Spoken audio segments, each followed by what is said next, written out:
Hey, what's up, everybody? The Ferg back at you, your host for Ferging Around, where we're silly in life but serious about rock and roll. Today, I wanted to talk to you guys about one of my very favorite rock bands when I was growing up, none other than Guns N' Roses. This was my favorite band for the longest time as a preteen and then on into my early teen years, of course, until I discovered Kiss, but I still remained a longtime loyal Guns N' Roses fan and still am to this day. And absolutely, Slash is probably one of my very favorite guitarists. I put him in my top 10. You can put him wherever you want to. And for years and years, this remained one of my very favorite bands. I was encaptured with them as a young man. And the thing of it is, I'm not going to sit here today like everyone else. There's plenty of documentaries out there, plenty of books out there, plenty of different interviews and magazine articles and so forth that talk to you about a lot of the intricacies of the band outside of just the music. I'm not going to get into all that. I'm not going to get into all the fighting and things of that nature, but I will tell you about one fight concerning Guns N' Roses. That's a personal fight between me and my brother. You see, we used to argue all the time who was better, Guns N' Roses or Motley Crue.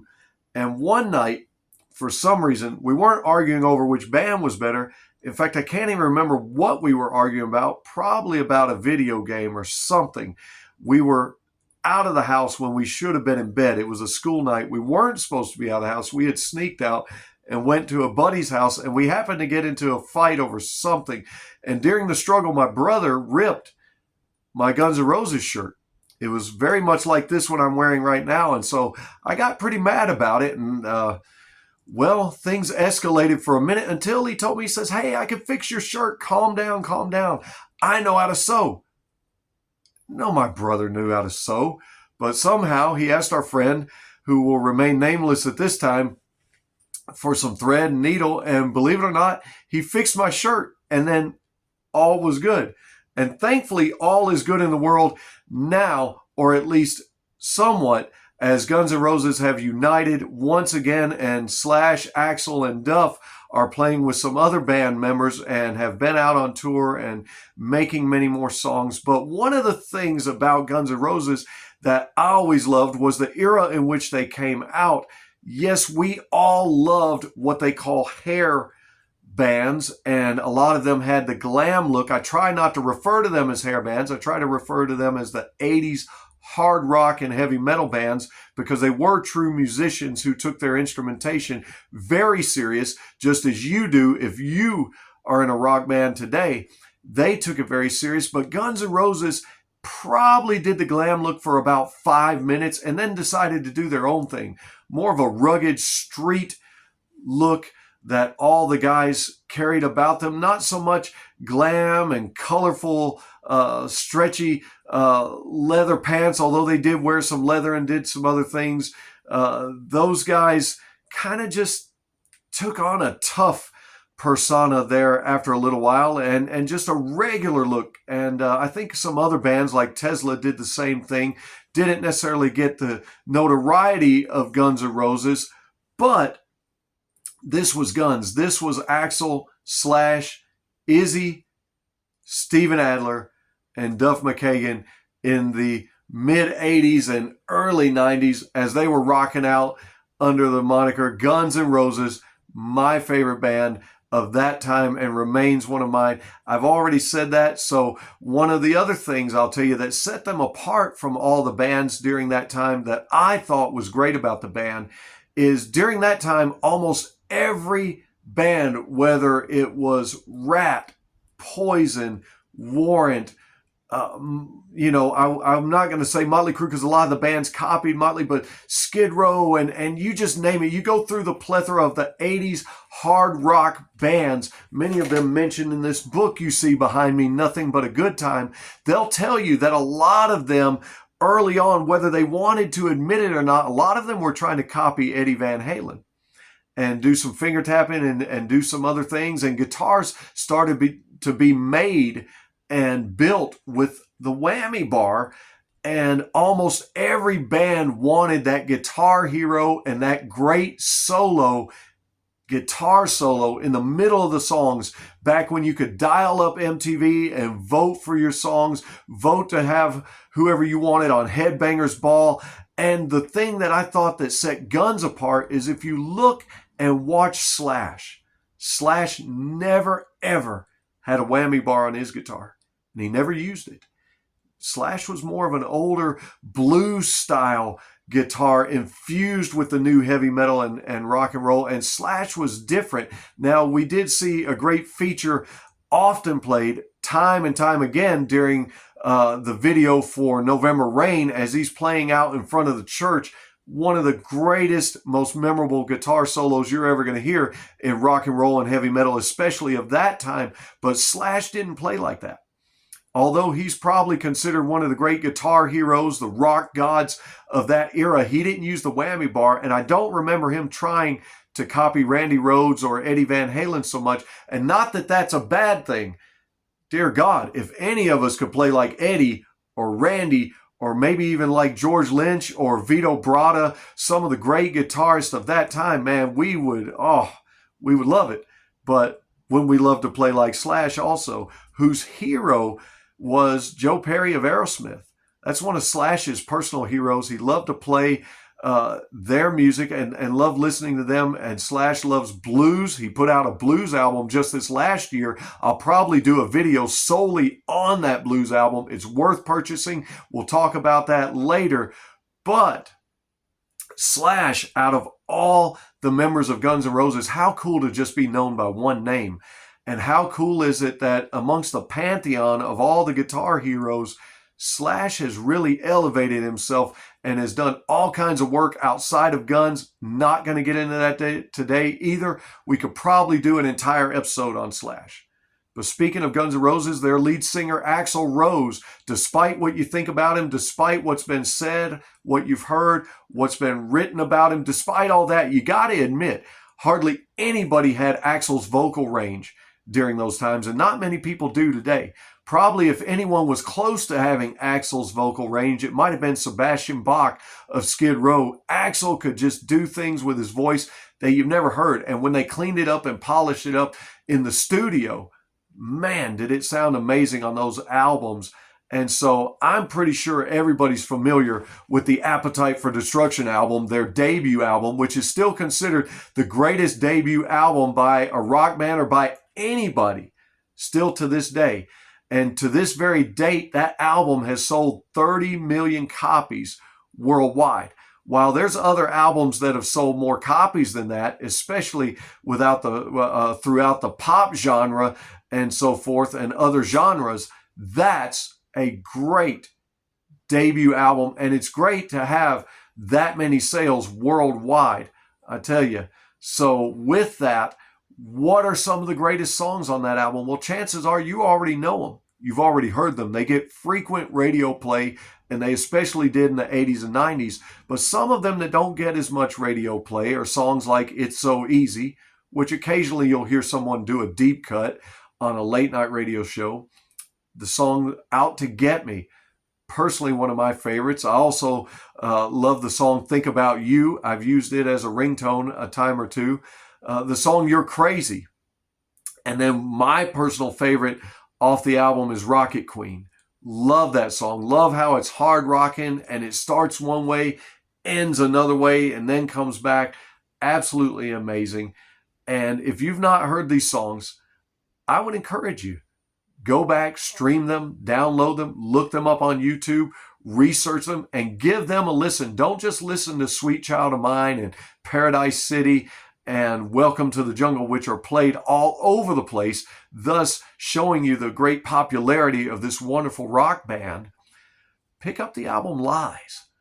Now, that album was put out, actually the material for it was put out long before Appetite, but as the Appetite tour was winding down, they were spending so much money, they needed to put another record out to get some capital up, and so they released the Lies album, which featured half of the album being live tracks from their Live Like a Suicide demo, and the other half being studio tracks, one of those being very famous and catapulting them to some greater fame with the much played on MTV video to the song you know as Patience. You see, when Guns N' Roses did their ballads versus when almost every other 80s band was doing ballads, Guns just had a different sound to them. I'm not saying that anybody else's ballads were not good, because there's some great ones out there. Almost every band during that era had to have ballads, and it drew in droves and droves of female fans. But I tell you what, the song Patience, with the whistling and just the acoustic guitar playing there, it really went over and above and became such a popular hit. I remember me and one of my friends really bonding over that song down at the arcade, and we didn't fist bump back then, but we probably would have today. We did some kind of handshake, but it was cool. It was the song to listen to. But I always loved the song Reckless Life. I just love that hard rocking, gritty, more heavy metal sound. You may like that, you may not. You may go more for the softer sounds that still rock and have a blues edge to them. And I'm a big blues fan, a blues man. I like that kind of stuff. But I loved Reckless Life. And I loved Nice Boys, because in that song they say nice boys don't play rock and roll. And I just kind of love that. You know, it's kind of saying, hey, we're rock and rollers, and I know all you ladies out there are loving it, but we're not the kind of dudes you bring home to mama.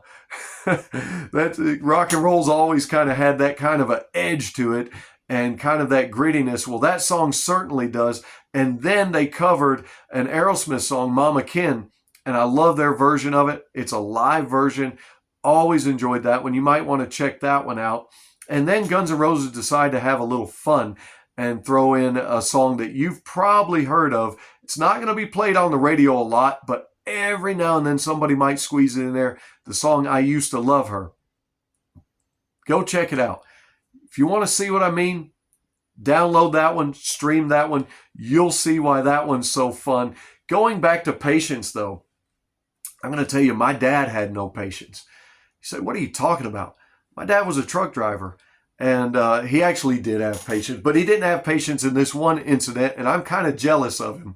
He was a truck driver for 13 years for J.B. Hunt, and one time he had a layover because the truck was broke down, and so he calls me. And guess what Dad's doing? He's doing what every teenage boy, and I was a teenager at the time, would have loved to have done. Dad calls me, and he's at the Guns N' Roses concert. The truck's broke down. He can't go anywhere. He's waiting for service. And while he is, Guns N' Roses is in town, and he decides to go to the concert. And I couldn't have been more jealous. But not only that, I was shocked. I didn't even know Dad liked that kind of music. But it's not far-fetched, because he did raise me on the Doors and CCR and Janis Joplin and Jan and Dean and Tommy James and the Shondells. And so it's not far-fetched that maybe Dad would progress, but man, was I jealous. I was like, God, I could be seeing Guns N' Roses and my dad is seeing them. How about that? But maybe some of you guys are out there and your dads now, and maybe you're introducing your kids to Guns N' Roses. I'd say that's good parenting right there.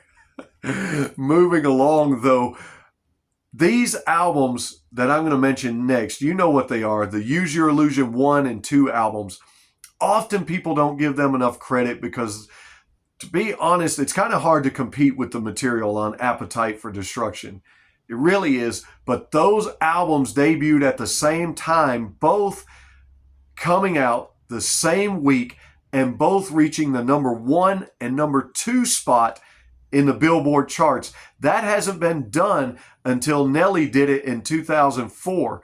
Before that, nobody else had ever done that as a band. And these albums collectively worldwide have sold 35 million copies, both of them being certified platinum 7 times each. And there's some great, great material on these albums. Now, the songs that most often get played are going to be songs like Don't Cry, Live and Let Die. Obviously, November Rain has been played from here to the moon and back, but I don't blame them. Slash has that legendary guitar solo, and he has many, many other guitar parts on many of these other songs, as well as Izzy and Matt, and that they brought in to replace Steven.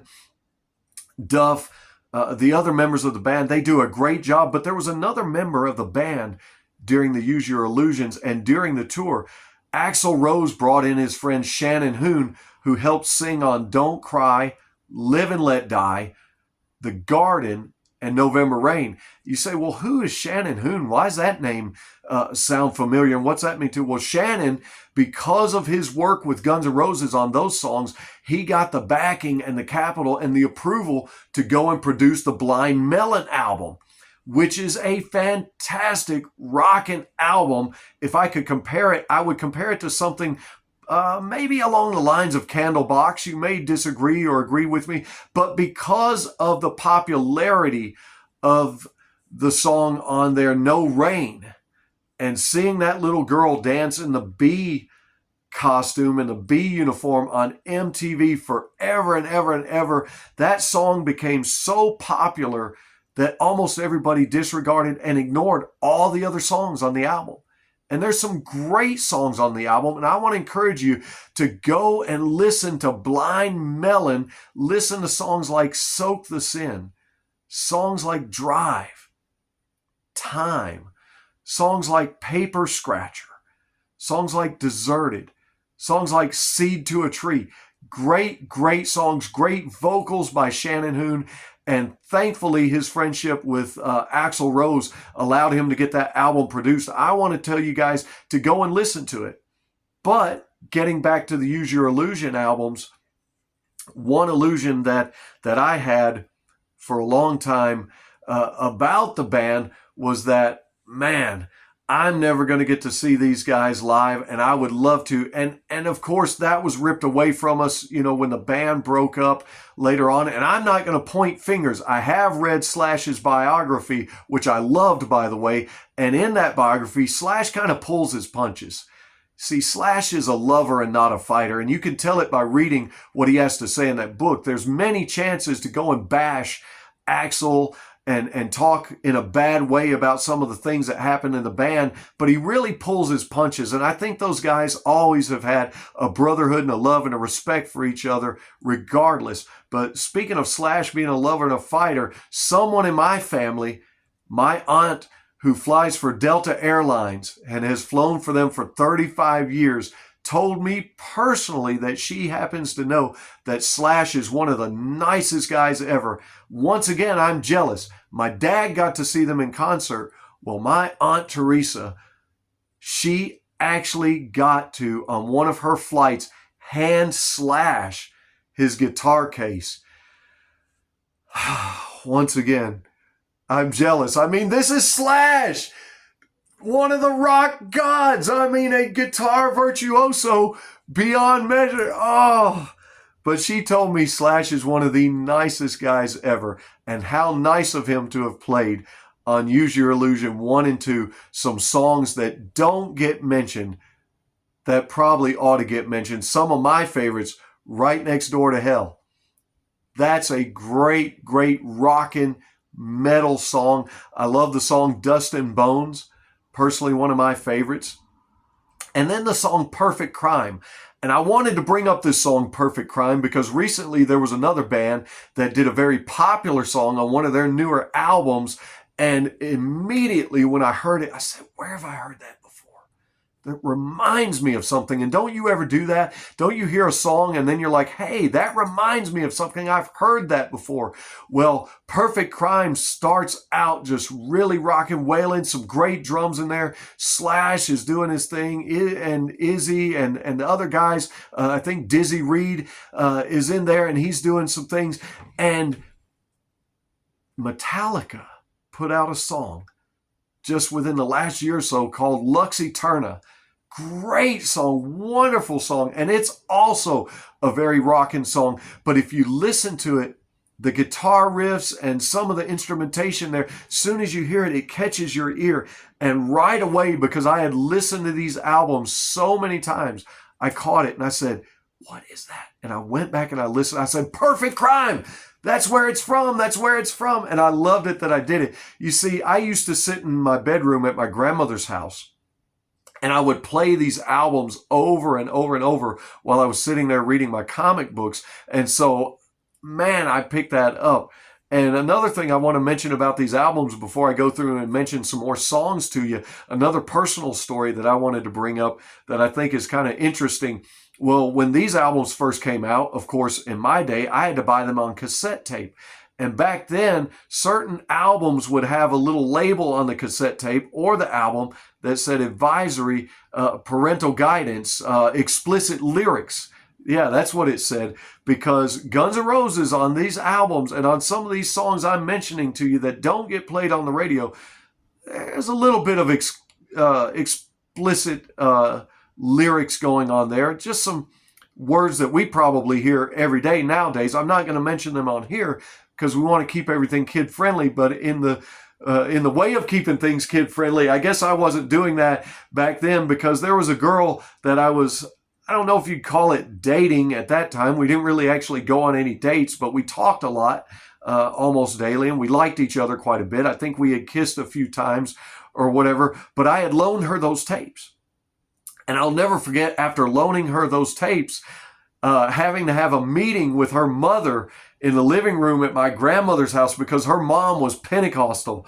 And man, she didn't appreciate Guns N' Roses at all. She didn't appreciate those explicit lyrics, I'll tell you what. And so she set up a meeting to come and sit down and talk with me and my grandmother. And so me and the young lady and my grandmother and her mom, we're all sitting in the living room, and we're kind of getting a little bit of a religious speech. Not that there's anything wrong with that. I do have my own beliefs in God and so forth. I'm not going to get into that in this video either. However, man, how embarrassing at that time.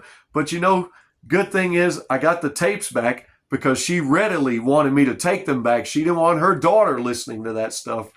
And my grandmother, though, believe it or not, she really didn't reprimand me or anything. I don't remember any repercussions after that. I kind of remember just getting the tapes back and kind of going back to my room later, and my grandmother not saying very much about it, because, well, to be honest, the very first album my grandmother bought for my Aunt Teresa, the one who got to hand slash his guitar, was a Kiss album.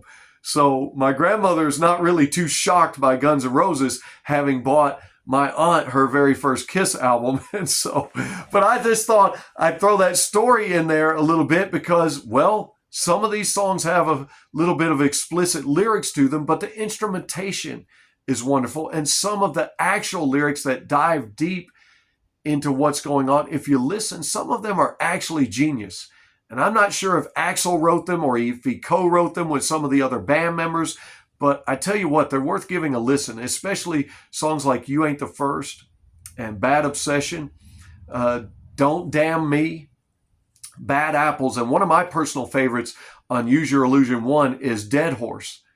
Don't beat a dead horse into the ground, and some of us do that. I'm not going to do that. I'm going to jump now to Use Your Illusion 2, the second album, and I'm sure you've heard the songs Civil War. I'm sure you've heard You Could Be Mine. You may have heard the song Yesterdays. You may not have. One of my very, very favorite songs. And of course, almost everybody has heard Knocking on Heaven's Door. That is a great, if not one of the greatest cover songs that I've ever heard. And what's crazy is from time to time, somebody will bring up cover songs, and they often mention Sweet Dreams, Marilyn Manson's cover of it, which I think is probably the greatest cover ever. Because if you listen to that, man, if you'd never heard the original, you would have thought that was Manson's song. And what a great cover he does on that. And he does many other great covers. Often what comes to mind is Come On Feel the Noise, which was a cover of a Slade song, but it became extremely popular for Quiet Riot. And a lot of people think that is their song because they did it so well. And it's such a rockin' metal classic nowadays. Also, a lot of times people bring up Metallica and their covers of Bob Seger and some of his songs. One of my personal favorites has always been Going Blind. The Melvins covered the Kiss song Going Blind, and I think they did a fantastic job. In fact, that's one of the reasons I became a fan of the Melvins, was because of that. And then there's lots of other cover songs out there that people think are great, but for some reason, I don't know why, we don't bring up Knocking on Heaven's Door. And the best version of this song is on the Guns N' Roses live era, 87 to 93 double live album. That, to me, is the greatest version of Knocking on Heaven's Door, because you get to hear Axl pumping up the crowd, and he gets the crowd to sing with him, and he gets the crowd, he says, we're going to go through this 3 or 4 times, and he sings a verse, then the crowd sings a verse, and by the end, when the crowd finally shouts out Knocking on Heaven's Door, man, it's like they're blowing the ceiling out, blowing the roof off the place. You got to go and check that version of it. And you can't just download it on YouTube unless you're going to put it into a listening device, some great headphones, some beats, a great Bluetooth speaker or something like that. But listen to that live version of Knocking on Heaven's Door. I contend this is one of the greatest covers of all time. You say, who are they covering? They're covering the great Bob Dylan there. That was his song, and what a great, great song it is.